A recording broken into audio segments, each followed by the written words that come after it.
Hello and welcome to a Hoi 4 medium tank guide for NoStepBack. Today we're going to be going over the changes to the different models that just happened with the patch. So that's going to be the TDs, the SPGs, the AA, the Amphib tanks.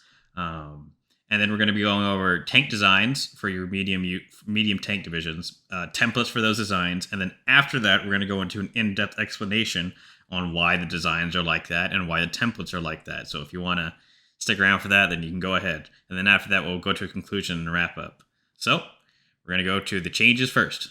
All right, so the changes that just happened with this patch. SPAA now has, and they're going to be on your screen right now, all of them. The SPAA has a minus 0.15 supply use, so you know, okay. But it has a minus 150% breakthrough. They're basically worthless as breakthrough. Can't use them. They did that. And they have minus 1.7% suppression. Or 1.7 suppression less. Amphib tanks got the least nerf. They lose 0.05% supply, so they're better at that. And then they have minus 2.5 suppression. TDs got hit hard, but also benefited. They use 0.03% less supply, but they do now 20% more heart attack and plus 30% piercing, and they are now 2 combat with. So what does that mean? Basically, TDs are useful in their own divisions as tank destroyer divisions. But the problem is they have no breakthrough now, minus 115% breakthrough compared to normal tanks. So there you go. And then they have a minus 1.2 suppression. So, oh well. SP got a buff and a nerf. They use 0.21 supply more than medium tanks. And they also have 30% more soft attack, but they have minus 115% breakthrough and then minus 1 point of suppression. There you go. And then my favorite thing, flame tanks got nerfed into the ground. They have they have some benefit. They use less supply now. They minus 0.22 supply compared to a normal tank. So you know that's good. But they have minus 60% soft attack, minus 60% hard attack, minus only 50% armor, minus 60% breakthrough, minus 60% defense, and minus 2.5 suppression. So, you know, and maybe my armored flame tanks are actually good now because breakthrough is gone almost. So with that, we're going to go on to the medium tank designs. Okay, so for the medium designs, we need to go over a few things first. Firstly, we're going to have around 1941 tech for everything, okay? So we're just showing you here all the techs. Right, we have 1940s designs here, right? The armor and the engine. This is going to become important, and we're using the mediums of 1940 because these are the ones that will win you the war. Okay, we have around 1941 techs all here, and then we have these. These all don't matter. The one that matters here is the 1941 radar because it's going to give us the advanced radio that we need to keep on, and then this. Okay, another thing we need to know is that we have a mechanized unit right here. And this thing goes 8 kilometers. However, we have gone down mobile warfare, and we've gone down mobile infantry, which increases the speed by 10%, and modern blitzkrieg, okay? So what does that mean? Basically, it means that mechanized infantry go 8.8 kilometers, okay? So our tanks all need to go 8.8 kilometers. So this is being kept in mind. They are 1941 tanks-ish, and they have to go 8.8 kilometers at a minimum to keep up with the mechanized. So with that, now we're going to go into the tank designs. Okay, so for the mediums, what we're going to do is we're going to do the infantry version first. Basically, the infantry version has better all-round capability. So we're going to need to dump 14 points in the engine to get this thing to a 9.1 kilometer speed, which is going to put us over the 8.8 that is needed to keep up with the mechanized and not slow it down. We're going to take a welded armor because it's a 40% armor increase, and it is the best, most cost-effective. This one is not, because right now the production cost is 21.4. If we select cast, it's going to go up to 25.6. So we stick with welded. We take torsion bar. We take torsion bar because it increases our reliability. Okay, we're going to need reliability. Then we select for medium armament, we take the improved cannon. Okay, this is the general all-rounder cannon, and it will do both soft attack and hard attack decently well while giving you the best piercing on for a general all-round cannon. So then we take a 3-man turret on the medium side. Then we take a advanced radio, which is the best radio we can get. Then we're going to take easy maintenance, right? And the reason we're taking easy maintenance on this tank is basically it gives you 10% reliability without increasing the production cost, right? At all. That's why we take it. Then we take extra ammunition. Again, the same thing. Extra ammunition does not increase the cost of this tank. It only reduces the reliability. So these two counteract each other, except this one gives more breakthrough, more defense.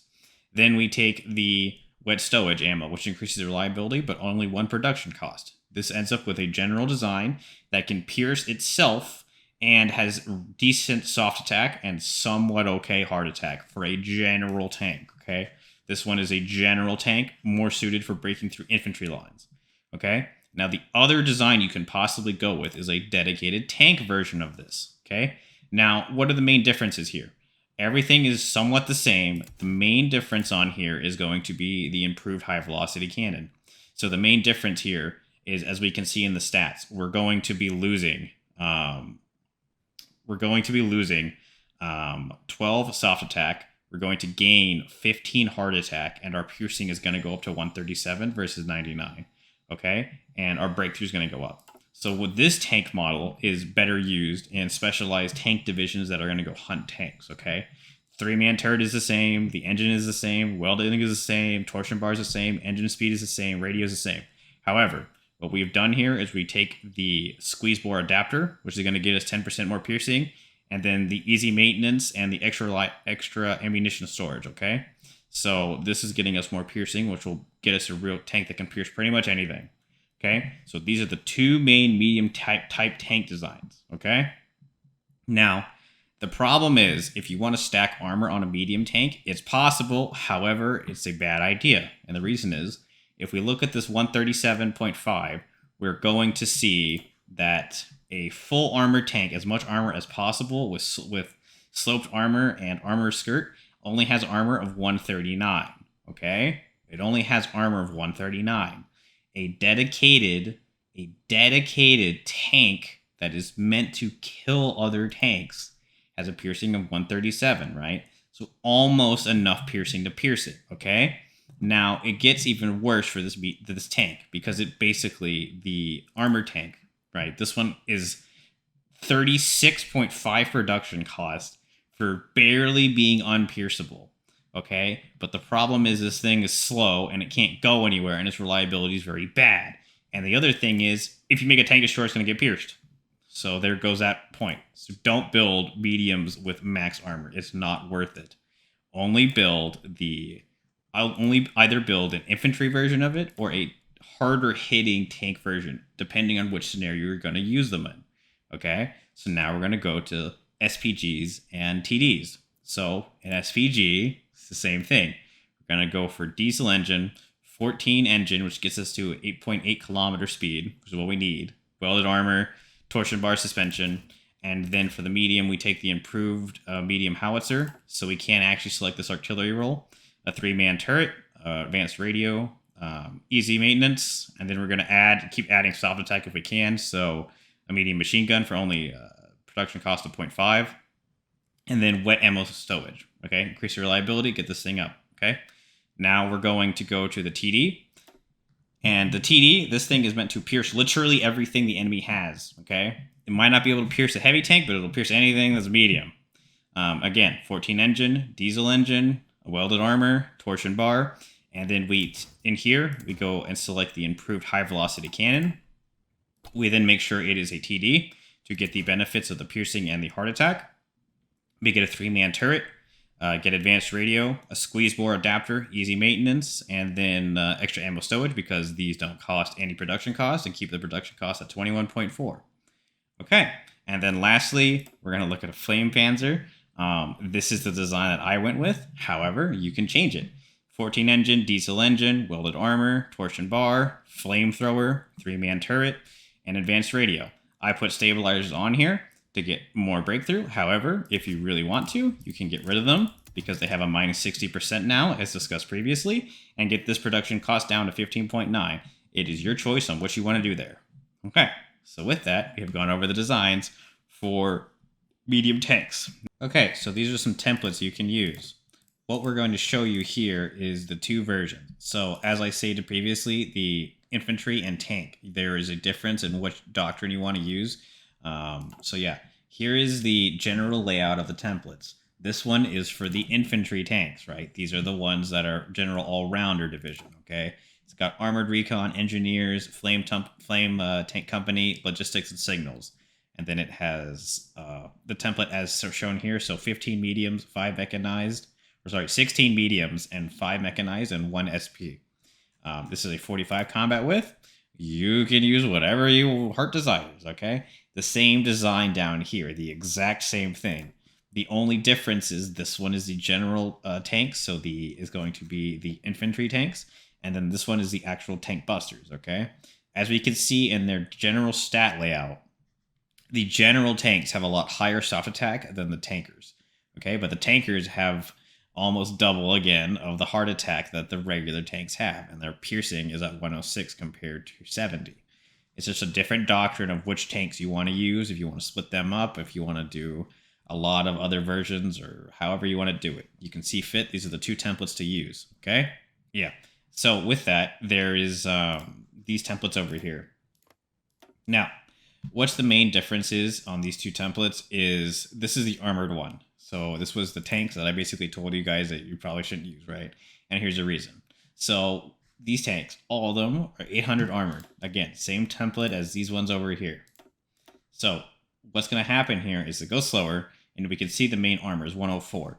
So these general purpose tanks cannot pierce it. However, your tank busters can pierce this division, right? Because they can pierce it by 2. And that means that they still benefit from their armor somewhat, but they're still pierceable.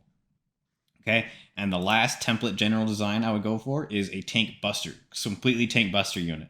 And that's as follows, okay?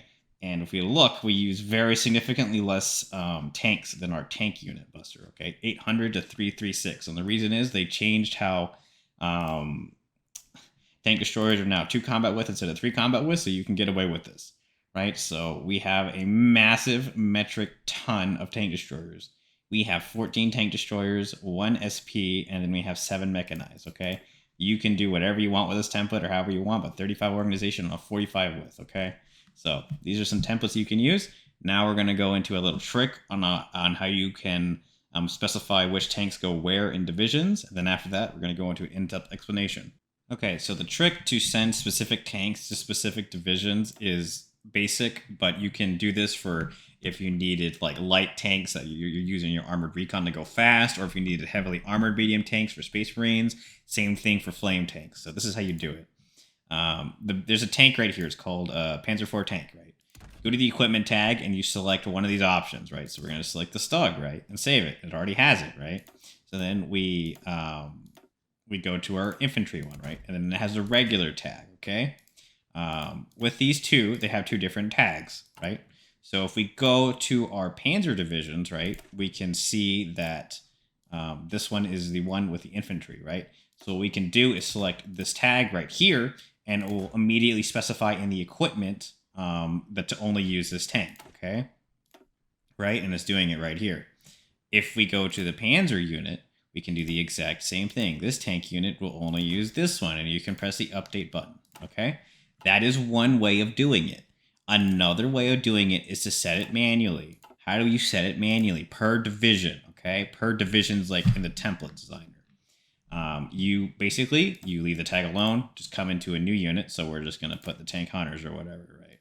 Or the armor, right? Armor. Just leave it alone.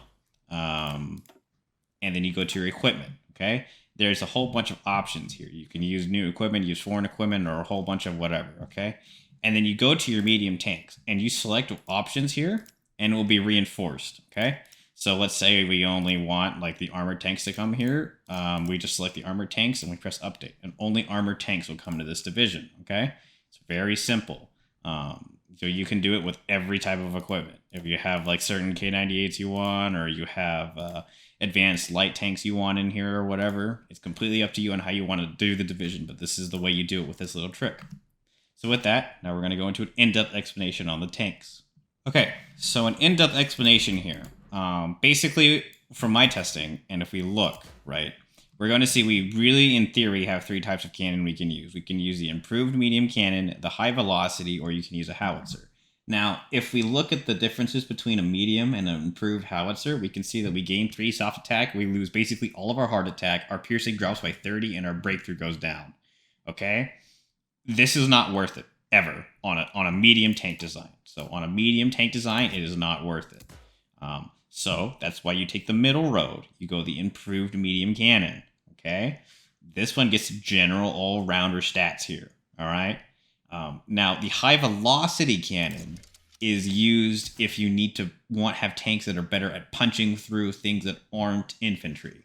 So if you already feel that you are sufficient in infantry, you can take the improved high velocity gun, which is what this tank model right here, this infantry tank, it has. It's just more spec'd for piercing enemy targets, okay? But it loses the soft attack, and it loses quite a significant amount of soft attack, okay? But they both end up being the same production cost. It just depends on what you want from your tanks, okay?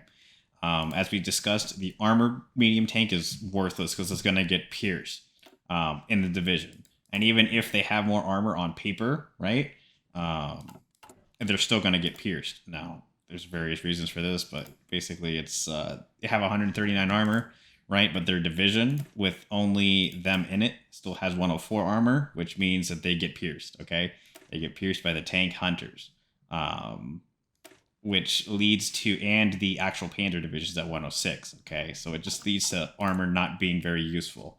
And it also is expensive, and it also takes their speed away, okay? If we look at the armor, it takes their speed away and reliability and everything. It's just not worth it, okay? And the production cost is astronomical. And we're trying to keep these tanks as cost efficient as possible. It's the same reason we don't take like secondary turrets and small cannons, and we don't add armor skirts and sloped armor and all of that shebang, is to keep the production cost down. Okay, that's why we take the easy maintenance and the extra ammo stowage, because they literally don't add any production cost to the tank in general.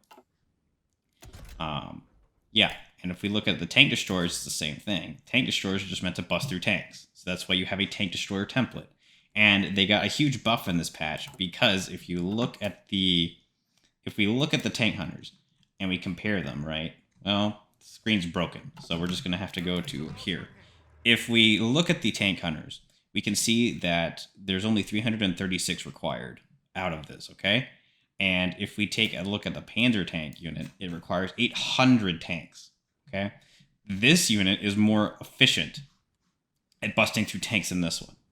So what does that mean? It means you should definitely build these, and I would personally just do 2 divisions, okay? I would make the medium tank destroyers, because they're now 2 combat width, okay? And I would make the medium infantry tanks, okay? So these medium infantry tanks are the ones with the improved medium cannon, okay?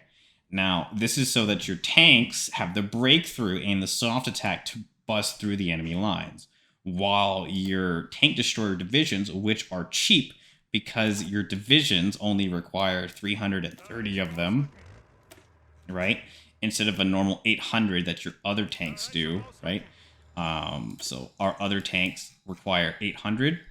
So this is why these are more cost efficient for busting through specifically tanks. So you can keep them in reserve and fight only enemy tanks with them, and they will do very well, versus these Panzer tanks that are basically meant for infantry. So those are the 2 types of template that I would use.